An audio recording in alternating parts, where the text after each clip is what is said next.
കുടുംബമായിട്ട് നമുക്കൊന്ന് പരസ്പരം നമ്മളെപ്പോഴും നമ്മളത് മീറ്റിംഗ് കൂടും, നമുക്കൊന്നും പരസ്പരം കാണാൻ പറ്റാറില്ല, പരസ്പരം സംസാരിക്കാൻ പറ്റാറില്ല. നമ്മുടെ വിശേഷങ്ങൾ നമ്മള് ഒരു കെട്ടിപ്പിടുത്തം, ഒരു ചിരി, ഒരു ഷെയ്ക്കാൻ്റെ വിളിച്ചെങ്കിൽ തീർന്നു അല്ലെ. അല്ലെങ്കിൽ നമ്മളുടേതായിട്ടുള്ള പരിപാടി നോക്കുമ്പോൾ നമ്മൾ കിട്ടും. പക്ഷെ അങ്ങനെ പോരാ, നമ്മൾ ഒന്നും കൂടെ വളരെ അടുത്ത്, വളരെ ബോണ്ടായിട്ട് നമ്മൾ ഒരുമിച്ച്. കാരണം എനിക്കുള്ള പ്രയാസം എന്റെ ആ ഒരു ഗാംഗിന്റെ അടുത്ത് നമുക്ക് തുറന്ന് സംസാരിക്കുമ്പോൾ അത് എനിക്കൊരു മനസ്സിന് സന്തോഷം തരുന്ന ഇതായിരിക്കാം. അപ്പൊ നിങ്ങൾക്ക് എന്തെങ്കിലും പറയാനുണ്ടെങ്കിൽ ഞാൻ അതിലൊന്ന് കേൾക്കുക. നമ്മുടെ സംസാരം കേൾക്കാനും നമ്മുടെ വിഷയം കേൾക്കാനും നമുക്ക് ആരെങ്കിലും ഒരാളുണ്ടെങ്കിൽ നമ്മൾ ഈ സമൂഹത്തിൽ വിജയിച്ച് ഇല്ലേ.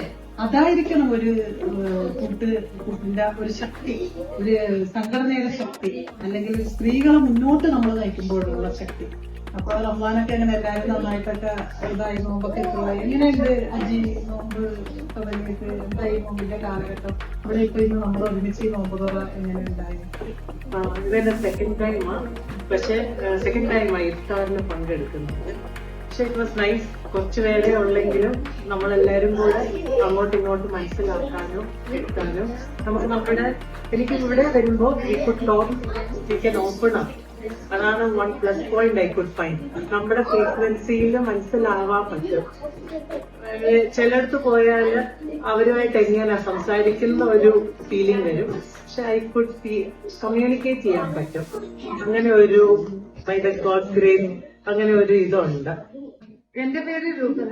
ക്ലബില് എനിക്ക് ഏറ്റവും ഇഷ്ടപ്പെട്ടത് എല്ലാരും ഒരുമിച്ച് കൂട്ടി എല്ലാരും ഒരേപോലെ എന്നുവെച്ചാൽ ആര് മോട്ടോണ്ട് എന്തിനാണ് നമ്മൾ ഈ ഒരു പറയാൻ, മറ്റുള്ളവരോട് പറയാൻ എന്തിനാണ് കത്തുന്നത്, അത് സമൂഹത്തിന് വേണ്ടി എന്തൊക്കെ ചെയ്യുന്നു അതെനിക്ക് ഭയങ്കര നമുക്കും അത് പറയുമ്പോ തന്നെ ഒരു സന്തോഷമാണ്. പങ്കെടുക്കും അതിന് എന്റെ പേര് നൈസി.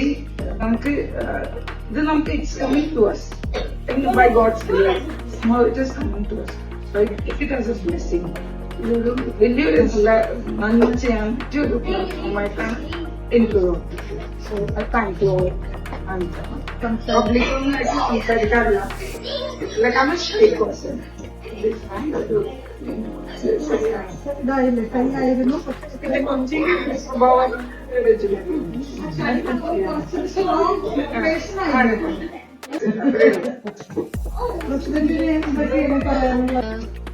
പത്ത് നമുക്ക് പിന്നെ നമ്മുടെ ഒരു ആശയം എന്ന് പറയുന്നത് സ്ത്രീകളെ മുന്നോട്ട് അവരുടെ കൈകൊണ്ട് മുന്നോട്ട് കൊണ്ടുവരാണ്.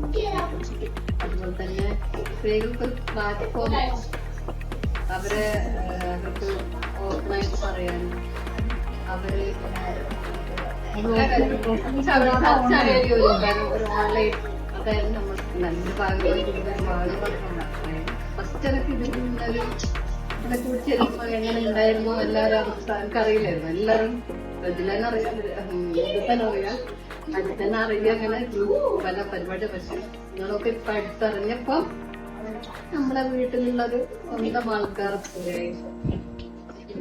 കണ്ടിന്യൂസ് ആയിട്ട് ഒരു ടൈം ഷെഡ്യൂളില് ഇങ്ങനെ എന്താ പറയാ സ്കില്ലിനനുസരിച്ച് എന്നെ എന്താ ഓടിച്ച് ടെൻഷൻ അടിച്ച് ചെയ്ത ഒരു പരിപാടി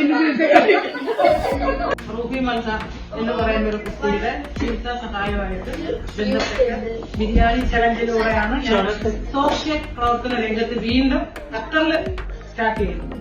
അതില് പിന്നെ ഇങ്ങോട്ട് ഖത്തർ മണ്ണിലേക്ക് വന്നു. ആ കസ്റ്റഡി ഉണ്ടായിരുന്നു. പക്ഷെ പേര് കേട്ടിട്ടുണ്ട്, ഞങ്ങൾ കണ്ടിട്ടില്ല. രജിതായെ പരിചയമുണ്ട്, മെസ്സേജിലൂടെ പരിചയപ്പെട്ടിട്ടുണ്ട്. ഫസ്റ്റ് കാണുന്നത് നമ്മുടെ ആ അന്നത്തെ കഴിഞ്ഞ വർഷത്തെ സെറമണിക്ക് സെറമണി നടക്കുന്ന സമയത്താണ് ഞാൻ ഇവിടെ എല്ലാവരെയും മുഖാമുഖം റെഗുലത്തെ കണ്ടിട്ടുണ്ട്. പ്രോഗ്രാമുകൾക്ക് കണ്ടിട്ടുണ്ട്. പക്ഷെ ഞാൻ ആദ്യമായിട്ട് കാണുന്നത് ഇവിടെ വന്നതിന് ശേഷം അടുത്ത് ഓരോരുത്തരെയും പരിചയപ്പെട്ടുണ്ട്. പക്ഷെ ആ ഒരു ഇത് എന്റെ ഒരു കുടുംബം പോലെ ഇപ്പം